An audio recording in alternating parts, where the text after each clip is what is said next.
magulang ay kailangan sa mga batang manonood.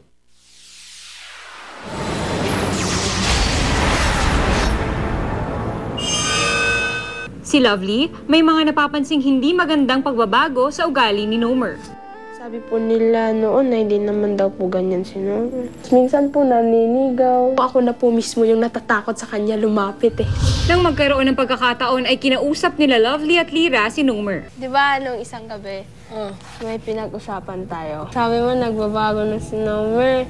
Ganyan, lumalaki ng ulo. Yung sa party P, may gusto daw mapapicture sa'yo. Lumapit na yung tao, sabi na, Nomer, pa-picture. Sabi mo, teka lang. Sabi mo daw ganun kasi aalis na daw. Sabi ko eh. Nomer, totoo ba yun? Hindi. Sabi nila. Sabi ko lang na, sorry po kasi po, nagmamadali na po kami. Nomer, di ba nasabihan na kita, tapos sinasabi, anong pakialam mo? Naalala mo pa yung sinabi mo yun sa akin. Tapos, parang, okay, fine. Tapos ang laming tao nun, tinitingnan ako. Hindi ko naman yun sinasadya eh. Sana, sinabi nyo na lang sa akin na ano kayo, nasaktan kayo. Kung Hindi. Nomer, huwag kang umiyak. Hindi, Nomer, sinabi naman namin, di ba? Sinabi ko sa'yo, pero sinigawan mo lang ako.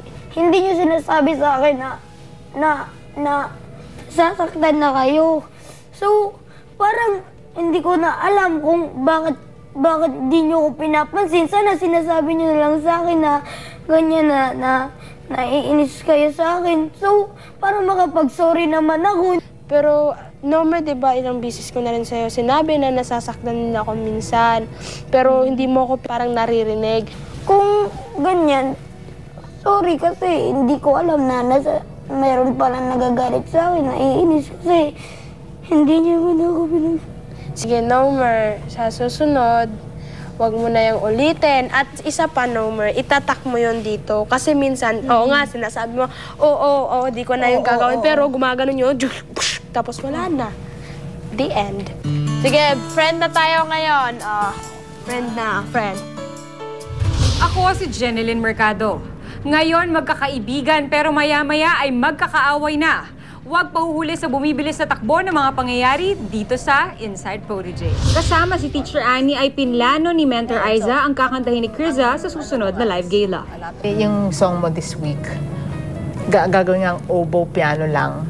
You start out soft, tapos magmamodulate. Sa modulation kasi, lalaki nga, pero hindi siya loud laki. It's more intensity.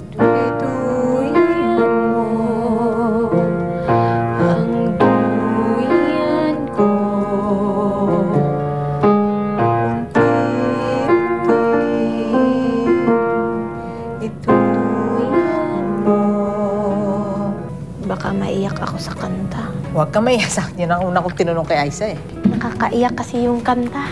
Kinahapunan, si Mentor Jano naman ang dumating para kay Lyra. Sinabi naman sa'yo yung team. Song of Your Life. Gets mo naman. Hindi maiyak. Hindi ako maiyak sa Hindi mo naman kailangang itago. Dapat naman ilabas yung emotion mo. Pero kaya ba? Kaya. Kaya yung naisip ko, paglisan. At sa'yo paglisan, tanging mamaon ko ay pag-ibig. Lalakas na yung band. Guitar lang muna sa paglisan. Oh? Ibig ko'y malaman mo. Ganun. Habang may buhay, habang may buhay, kitang dugo ko ay dumadala sa lamang ihala. Ang aking buhay. Ang aking buhay, ang aking buhay. Sana ganun? ang aking Same. ang aking buhay. Ay. Okay sa'yo. Para kay ano na to, diba? Siyempre. Para kay Toto na, diba? Kaya mong hindi umiyak. Pag umiyak ka, akit ako dun. Ako kakanta.